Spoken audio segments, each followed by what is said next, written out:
하나님의 나라를 경험하는 삶 시리즈 첫 번째, 화평하게 하는 삶이란 제목으로 하나님의 말씀을 전하겠습니다. 사는 우리 인천 신광의 성도 여러분, 특별히 성전에 나오셔서 신령과 진료를 예배드리신 성도 여러분들과 몸이 아프시거나 여러 가지 이유로 인하여 현장에 나오지 못하시지만 영상으로 예배드린 성도 여러분들에게도 하나님의 크신 은혜와 하나님의 크신 사랑과 권능과 축복이 날마다 넘쳐날 수 있기를 주님의 이름으로 축원을 드립니다. 어느 교회에 남들이 보기에 참 인고 부부로서 화목하고 믿음 생활 잘하는 부부가 있었어요. 얼마나 그렇게 믿음 생활도 잘하고 화목했던지 귀감이 되어서 많은 사람들이 찬사를 받잖아요. 그래서 물어봤어요. 어떻게 참 그렇게도 화목하고 이렇게 참 행복하게 사는지 비결이 무엇이냐고 물을 때마다 그 남자 집사님과 여자 집사님 동일하게 짰는지는 모르지만 동일한 대답이 뭐냐? 우리는 어려울 때마다 삶의 여정에 있어서 핸드백 안에, 지갑 안에 들어있는 남편의 사진을 보거나 아내의 사진을 보고 힘을 얻어서 거친 세파 용기를 갖고 살아갑니다. 이런 대답을 했다. 그러니까 많은 사람들이 그런 대답을 했다면 역시 진짜 참 부부구나, 행복한 부부구나, 화목하구나, 대단한 칭찬했었어요. 그래서 어느 시간이 지나서 성도님들 그 여정이 듣고 난 다음에 이제 아내가 남편 집사님 물어봤어요. 여보, 당신 듣자니 어려고 힘들 때에 이제 지갑 속에 있는 내 사진을 보면서 이제 힘을 낸다는데 당신 내 사진 보면서 어떤 마음을 갖고 어떻게 힘을 내냐고 물었더니 아내 남편 되는 집사님이 이렇게 이야기한다는 거죠. 그래, 내가 이 여자와도 사는데, 우리 남자분들 웃네요. 이 세상에 이보다 더 어렵고 더 힘든 일이 어디 있을까 생각하면서 어려움들을 이겨낸다는 것입니다. 그 말을 듣고 있던 이제 아내에게 남편이 또 물어보죠. 그렇다면 당신은 삶에 지쳤고 어렵고 힘들고 답답할 때 당신도 사진을 내보면서 이제 힘을 낸다 하는데, 여보, 당신은 과연 사진을 보면서 무슨 생각, 무슨 마음을 보면서 이제 사진을 보냐고 물어볼 때에 아내가 이렇게 이야기합니다. 내가 이 물건도 사람을 만들어 놨는데, 이해가 되세요? 이 사람도 물건을 만들어 놨는데 세상에 못할 일이 뭐 있을까 생각을 하면서 어려움도 아픔도 이겨낸다는 것입니다. 그래요, 평생을 행복하게 함께 살겠노로 다짐했던 부부이지만 그럼에도 불구하고 화목을 하게 지낸다는 것은 참 어려운 것 같습니다. 그러므로 사랑하는 여러분, 오늘 많은 사람들이 마음에 간절히 바라고 정말 원하는 것이 있다면 그것은 무엇입니까? 아마도 화평, 평화라고 우리는 이야기할 것입니다. 왜냐하면 여러분, 우리가 살고 있는 이 세상을 보세요. 정치적으로 평화, 경제적으로도 평화, 사회적으로 평화, 직장의 평화. 요즘 어제 뉴스 들어볼 때마다 학교 강단에 선생님들 인권이 다 사라져버리니 또 계속해서 자살하고 그 인권을 보호하자고 해서 데모라는 현장 볼 때마다 학교의 평화, 또 직장의 평화. 여러분, 이 평화의 구호들이 외쳐지지만 이 세상에 진짜 참된 평화 여러분 찾아볼 수 있습니까? 없는 것이 우리 삶의 현장 아니겠습니까? 그래서 지금 여전히 지구촌 곳곳은 러시아와 우크라이나 전쟁처럼 전쟁과 갈등, 싸움과 다툼이 우리의 삶을 어렵고 힘들고 그렇게 아파하고 파괴하고 있어요. 그래서 이런 세상을 향하여 하나님께서는 사도 바울을 통해 주신 말씀이 하나님의 나라에 대하여 말씀하고 있습니다. 그래서 오늘 본문 17절 말씀을 우리 다 함께 받들어 읽겠습니다. 시작. 하나님의 나라는 먹는 것과 마시는 것이 아니요 오직 성령 안에 있는 의와 평강과 희락이라. 아멘. 그렇습니다. 오늘 본문에서 사도 바울이 말하고자 하나님의 나라는 성경에서 일반적으로 사용되는 종말론적 미래 그 왕국이 아니에요. 장차 우리가 죽어서 들어갈 하나님의 멸류관의 그 은혜를 누리는 그 천국이 아니라 여러분 이곳에서 성도들의 삶의 영역에 지내는 하나님의 통치를 의미하고 있어요. 여기서 사용된 나라라는 것은 헬라어로 바실레이아로서 왕권, 하나님의 통치를 강조하는 개념으로서 사용되고 있어요. 쉽게 말씀드리면 오늘 본문에서 바울은 하나님의 나라를 하나님의 통치권 안에 있는 성도, 하나님의 통치권 안에 있는 교회라는 의미로서 로마 교회 성도들과 이 로마서를 읽는 독자들을 향하여서 하나님의 나라는 먹는 것과 마시는 것이 아니요 의와 평강과 희락이라고 정리하는 것이 오늘 본문의 내용의 말씀입니다. 그렇다면 사랑하는 여러분, 우리 예수님 믿고 하나님의 자녀로서 우리 모두가 천국에 들어간 줄로 믿습니다. 천국에 우리 보장됐어요. 그런데 여러분, 천국 가기 전까지 이 땅에 우린 또한 천국을 경험하는, 하나님 나라를 경험하는 삶을 살아야 되는데, 여러분 과연 이 땅에 경험은 하나님의 그 나라는 어떤 나라입니까? 그리고 우리 하나님의 자녀로서 이 하나님의 나라를 경험하는 이 삶을 살아가기에 우리 또한 어떤 삶을 살아야겠습니까? 오늘 본문 말씀의 그 진리를 깨닫고 천국 가는 그날까지 하나님의 나라를 경험하는 삶, 우리 모두가 다 누릴 수 있기를 주님의 이름으로 축원을 드립니다. 저는 오늘 17절 말씀 보니까 성령 안에 있는 평강의 하나님과 하나님 나라예요. 여러분, 하나님의 사도 바울을 통하여 말씀하신 하나님 나라는 평강의 하나님께서 다스리고 통치하신 나라이기 때문에 오직 성령 안에 있는 하나님의 평강의 하나님과 하나님의 나라임을 말씀하고 있습니다. 그래서 오늘 17절 말씀 보세요. 하나님의 나라는 먹는 것과 마시는 것이 아니요 오직 성령 안에 있는 의와 평강과 희락이라고 말씀하고 있습니다. 즉 여기서 평강이라는 단어는 오늘 본문에 나오는 단어로서 에이레라는 단어입니다. 구약에 나오는 이 단어는 신약의 유명한 샬롬과 같은 의미로서 사용되는데, 이 본문의 이 평강이라는 단어는 평화라는 말로 바꿀 수가 있어요. 그런데 이 평화라는 단어는 우리가 생각하듯이 전쟁이나 다툼이 없는 상태를 의미하는 것이 아닙니다. 흔히 사람들은 아무런 갈등도 없고 또 싸움도 없고 혹은 전쟁이 끝나면 평화가 이루어졌다고 말하는데 그런 의미가 아닙니다.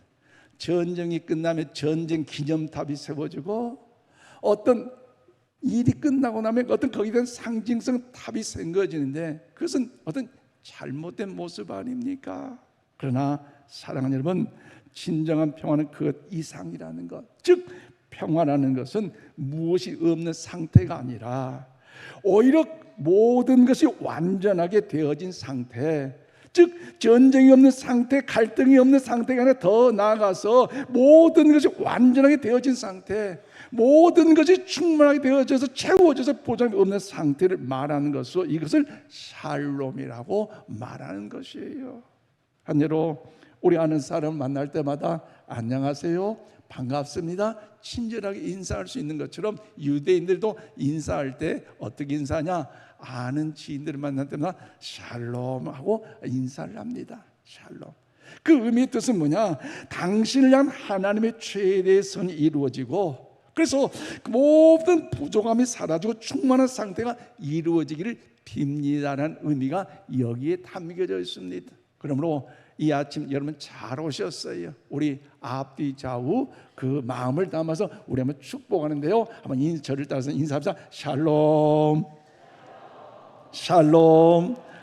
그렇습니다. 여러분, 여러분의 삶에 하나님의 은혜를 통한 풍성함이 넘치길 바라는 이 마음이 여기에 담겨져 있다는 것. 그래서 다음에 집에 가서 하지, 꼭 목사님 예배 시간에 꼭 이렇게 꼭 옆자리 안에 앉아 있을 때만 하러 간다 그러지 마시고 하라 할 때 하세요.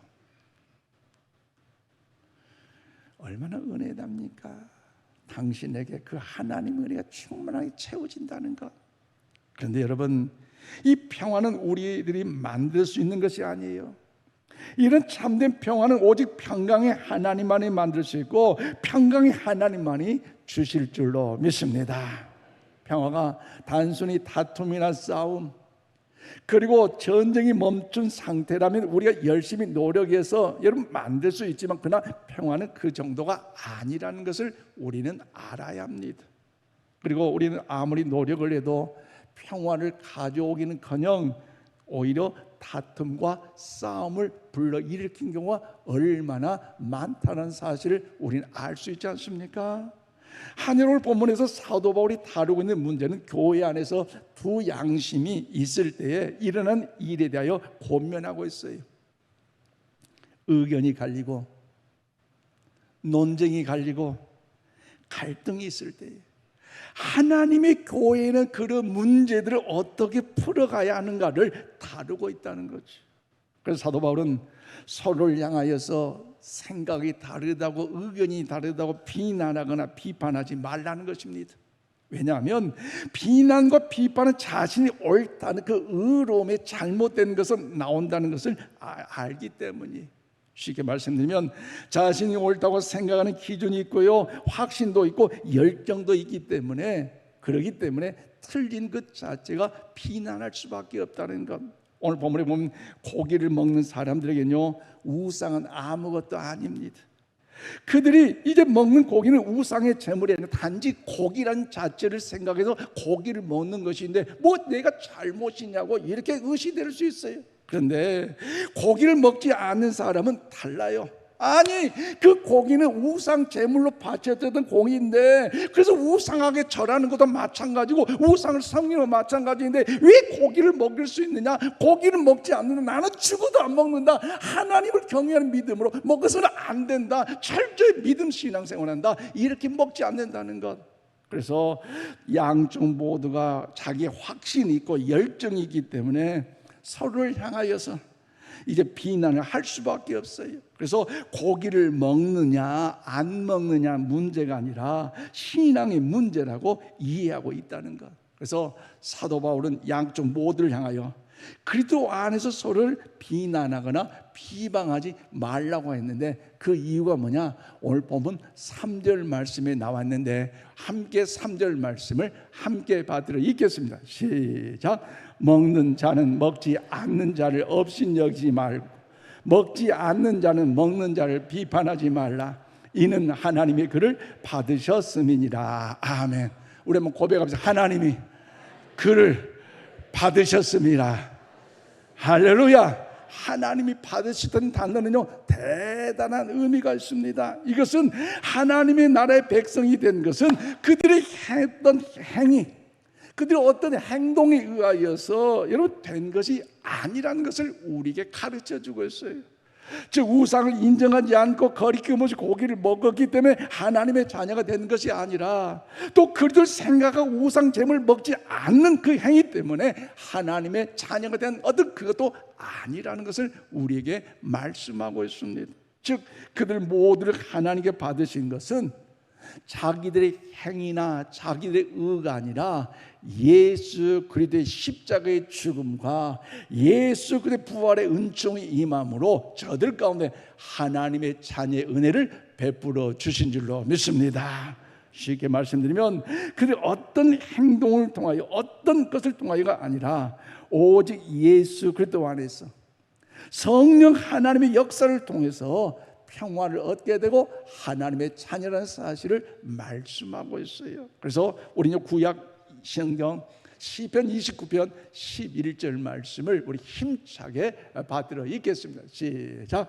여호와께서 자기 백성에게 힘을 주시며 여호와께서 자기 백성의 평강의 복을 주시리로다. 아멘. 그래요. 참된 평화는 오직 하나님만이 주실 줄로 믿습니다. 그렇다면 사랑하는 여러분, 오늘 우리가 참된 평화를 얻기를 원한다면 우리 어떻게 될까요? 여호와 하나님께로 나아가야 할 줄로 믿습니다. 그 하나님께 나아가는 자, 우리의 슬픔 변화에 참된 기쁨이 되고 환난의 변화에 참된 평화가 넘쳐나므로 하나님의 공급하신 그 평강 속에 놀라운 주의 승리하심이 우리 가운데 넘쳐나게 되시기를 주님의 이름으로 축원을 드립니다. 더 나아가 하나님 나라를 경험하는 우리는 그러면 어떤 삶을 살아야 됩니까? 오늘 보면 17절과 두 번째로 로마서 12장 18절 말씀 보면 성령 안에서 하나님과 화평한 삶을 우리는 살아야 합니다. 그래요, 우리의 삶의 여정에서 평안을 누리고 그 참된 평안을 여러분 전하기 위해서는 하나님 나라를 경험하는 삶을 살아가려면 무엇보다도 오직 성령 안에서 하나님과 바른 관계를 맺는 화평한 삶을 우리가 살아가야 해요. 그래서 오늘 보면 17절 말씀 우리 함께 받들어 읽겠습니다. 시작. 하나님의 나라는 먹는 것과 마시는 것이 아니요 오직 성령 안에 있는 의와 평강과 희락이라. 아멘. 그렇습니다.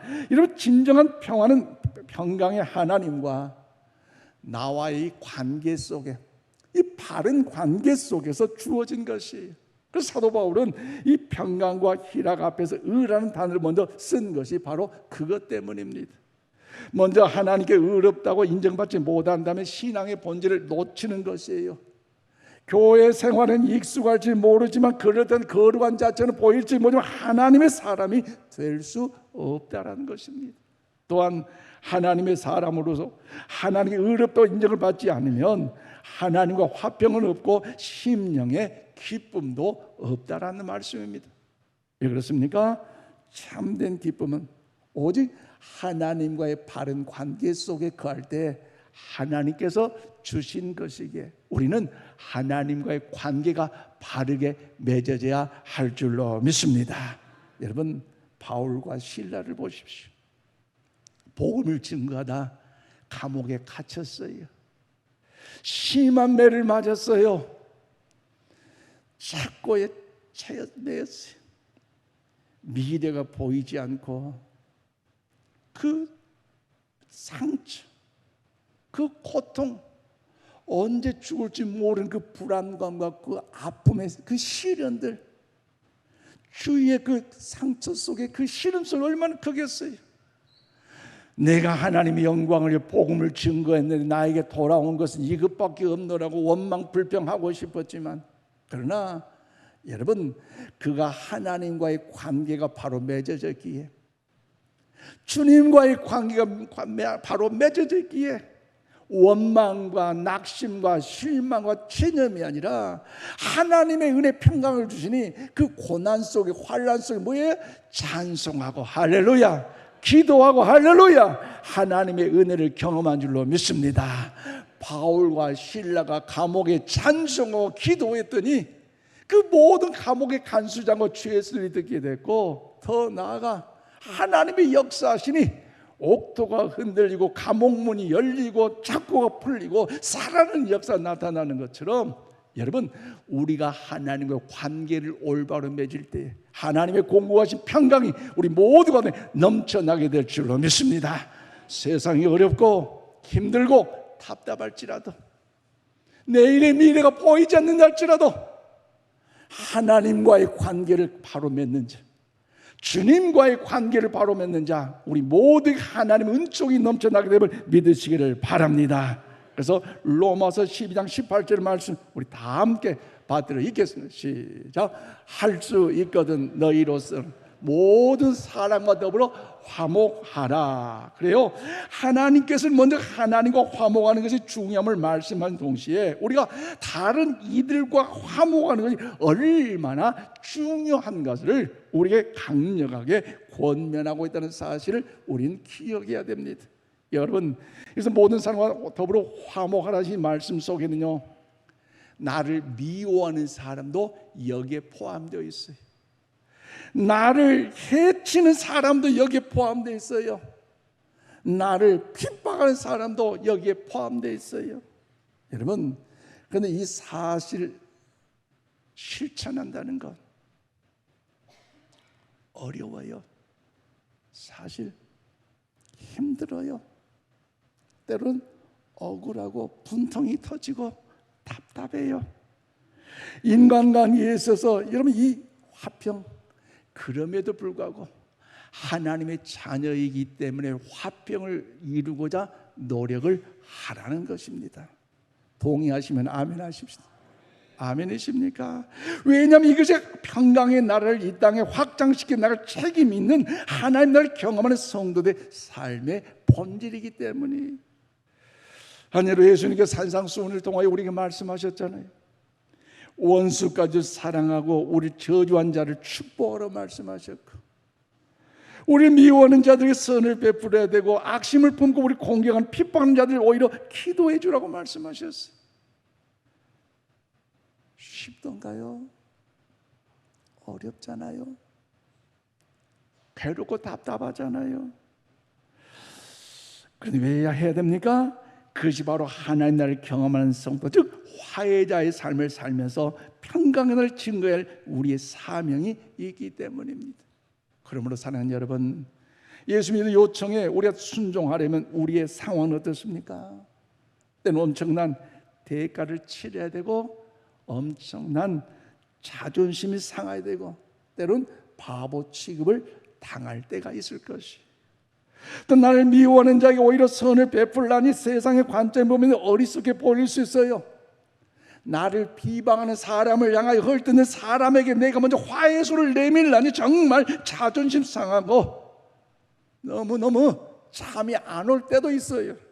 그러나 그것이 우리 예수님께서 원하시는 것이고, 평강의 나라 백성들 하나님 나라를 경험한 성도들의 모습이기 때문에 어렵다 할지라도 우리가 사명으로 감당할 수 있기를 바랍니다.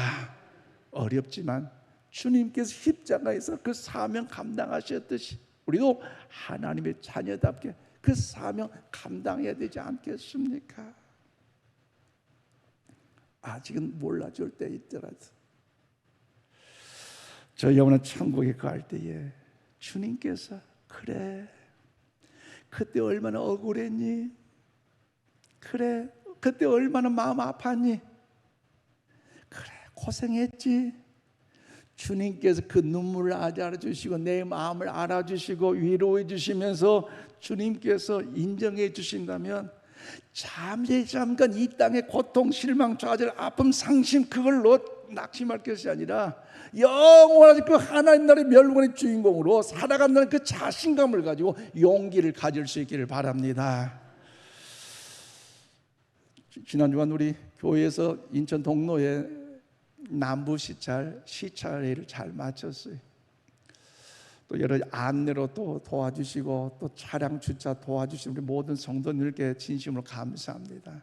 점심 식사를 마치고 또 그분들과 함께 차를 마시면서 대화를 하는 중에 목사님 한 간증을 들었는데 참 도전이 되어 여러분에게 소개합니다. 그 교회 다니는 성도님 중에 집사님이셨는데 신앙생활을 잘 하신 분이래요.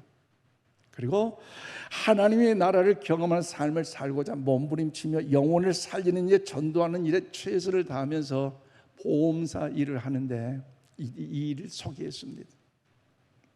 평소에 직장생활 직원들을 많이 거드린 상사였는데 그 아래 사람 중에 자기보다 나이가 연상이 있어서 평소에 언니 하면서 예우를 잘 해줬고, 그리고 그 영혼을 살리고자 기도하는 그 언니였어요.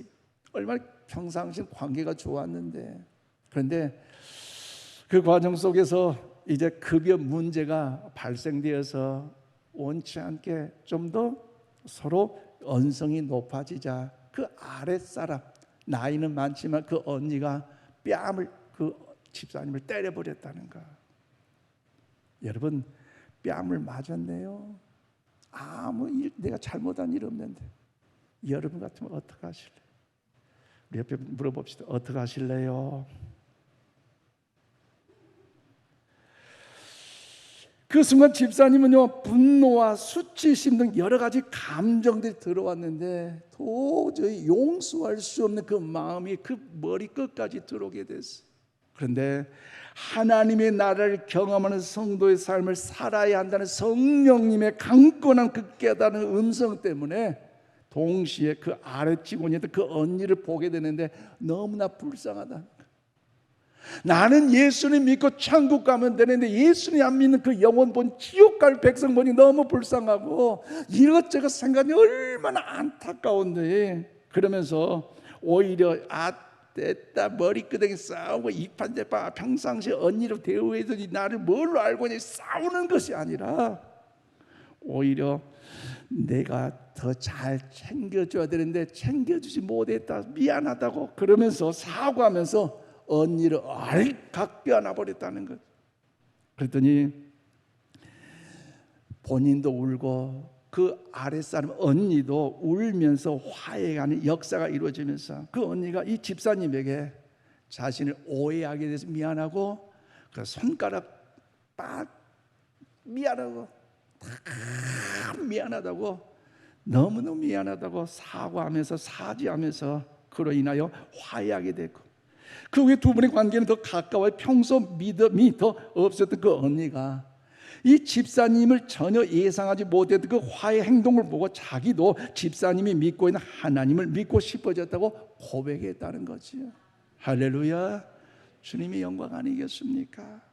그런 사랑 여러분, 이 세상에서 평강의 나라 백성으로서 화해를 이루는 하나님의 나라를 경험한 삶을 살아간다는 것은 말처럼 쉽지가 않습니다. 그러나 우리들도 삶의 현장에서 순간순간 성령님의 도우심을 간구하면서 여러분 사도 바울이 고린도서 15장 31절 나는 날마다 죽노라 고백한 것처럼 성령을 의지하고 더 나아가 내 자존심 내 체면 죽인다면 우리들도 여러분 보험사 집사님처럼 화해자의 삶을 살아가게 될 줄로 믿습니다. 이제 말씀을 맺습니다. 그러면 사랑하는 성도 여러분, 하나님의 나라는 평강의 왕이신 하나님께 다스리신 평강의 나라임을 믿으시기를 바랍니다. 또한 우리는 영광스럽게도 하나님 예수님께서 십자가 위에서 하나님과 우리의 여러분 화평케 하는 자로서 우리도 은혜를 주셨기 때문에 평강의 나라에 먼저 부르심 받는 하나님의 백성이라는 사실을 기억하면서 잊지 마시고 화해자의 삶을 살아갈 수 있기를 바랍니다. 그런 마음을 담아서 여러분 신약성경 골로새 3장 15절 말씀을 우리 다 함께 받들어 읽겠습니다. 시작. 그리스도의 평강이 너희 마음을 주장하게 하라. 너희는 평강을 위하여 한 몸으로 부르심을 받았나니. 그렇습니다. 우리의 평강을 위하여 한 몸으로 부르심을 받는 하나님 나라의 백성임을 잊지 마시기를 바랍니다. 어려워도 힘들어도 하나님의 평강을 위하여 한 몸으로 부르심을 받았어요. 형통하고 평안해도 여러분 평강을 위하여 한 몸으로 부르심을 받았어요. 여러분 가정에서도 직장 일터에서도 여러분 우리 교회에서도 여러분 평강을 위하여 한 몸으로 부르심을 입었다는 사실을 기억하면서 언제든지 주의 영광을 위해 샬롬의 열매가 맺어질 수 있기를 바랍니다. 그래서 우리는 세상에서 하나님을 경험하는 삶, 즉 화목해 하는 이런 삶을 살라고 세상에 본을 받는 평화의 사도라는 사실을 기억하면서 이 아침 성 프란시스의 기도문을 함께 읽으면서 우리의 결단이 하나님의 보좌에 상달되기를 축복합니다. 힘차게 우리 받들어 읽겠습니다. 시작. 주여 저를 평화의 도구로 써 주소서. 미움이 있는 곳에 사랑을, 다툼이 있는 곳에 용서를, 분열이 있는 곳에 일치를, 의혹이 있는 곳에 믿음을, 그릇됨이 있는 곳에 진리를, 절망이 있는 곳에 희망을, 어둠이 빛을, 슬픔이 있는 곳에 기쁨을 가져오는 자 되게 하소서. 위로받기보다는 위로하고 이해받기보다는 이해하며 사랑받기보다는 사랑하게 하여 주소서. 우리는 줌으로써 받고 용서함으로써 용서받으며 자기를 버리고 죽음으로써 영생을 얻기 때문입니다. 아멘. 그렇습니다. 오늘 성 프란시스의 이 기도문이 오늘 화해의 사신으로 하나님 나라를 경험하는 삶을 살기 원하는 오늘 우리 모두의 고백 되시기를 바랍니다. 그래서 오늘 예배드린 시간부터 예배드리는 후에 소그룹 모임을 통해서 또 여러분 가정에서 직장에서 삶을 통해서도 화평케 하는 이 사도의 직분을 감당하는 우리 모두가 다 되시기를 주님의 이름으로 축원을 드립니다. 기도합시다. 평강의 하나님 감사합니다.